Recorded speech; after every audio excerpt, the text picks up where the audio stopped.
এটা হলো আমার লাইফের one of the worst journey. তো আমরা তার আগের দিন 100 ফিটের রাস্তায় ঘোরাঘুরি করতেছিলাম, তখন অলরেডি দেশের অবস্থা খারাপ হয়ে গেছে, গোলাগুলি চলতেছিল।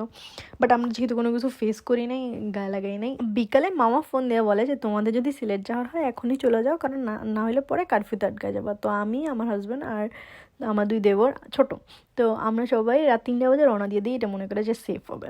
তো যেহেতু দেশে এরকম গুলোগুলি চলতেছে, পয়েন্টে পয়েন্টে আর্মি ছিল, আমরা একটু ভয়ে ছিলাম। এখানে গিয়ে আমরা আটকে গেছি, জ্যামে পড়ছি।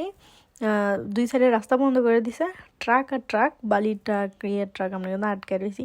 ওখানে আমরা 3.5 ঘন্টা আটকা ছিলাম। আমি তো ঘুমিয়ে গেছি।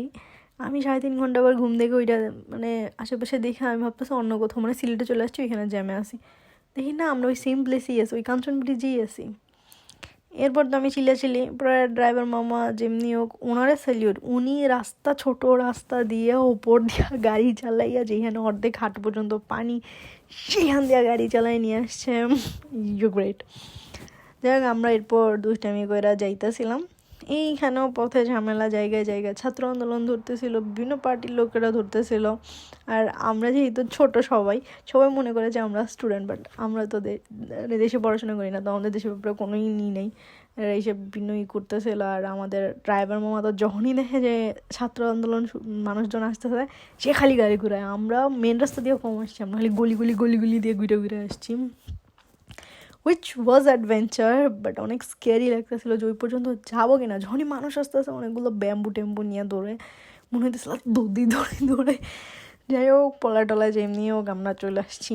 এইদিকে চলে আসার পর যেহেতু গ্রাম, এখানে কোনো ঝামেলা টামেলা ছিল না, কিন্তু যেহেতু সামার সিজন আর বন্যাও হয়েছিল পানি ছাড়ার কারণে, তো এখানে পানি ছিল অনেক। তো আমার হাজব্যান্ড বলতেছিল যে আছে তোমার ফুল দিয়ে কিছু একটা বানাই দেয়, সেরকম মানে মুড ডাইভার্ট করার চেষ্টা করছিল। বাই দ্য ওয়ে, এই যে এখানে আস্তে আস্তে আমাদের প্রায় 6টা বা 7টা বাজে, তো ধরতে গেলে প্রায় 15-16 ঘন্টা জার্নি করে আমরা আসছি এখানে। তাও 100 বার আটকাইয়া, পুলিশের ধরা খাইয়া, ছাত্র আন্দোলনে ঘুইরা, ওয়ার্স্ট জার্নি।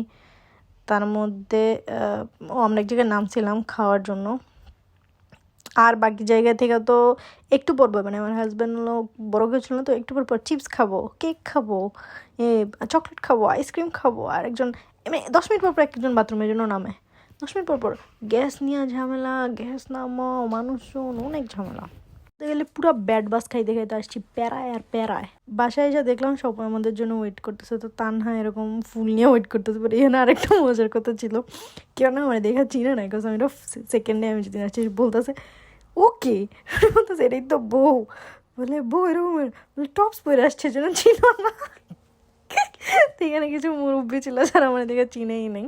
তো এই ছিল আমাদের খুবই দুঃখের জার্নি, খুব ওয়ার্স্ট জার্নি। দেখা হবে নেক্সট ব্লগে। Bye bye.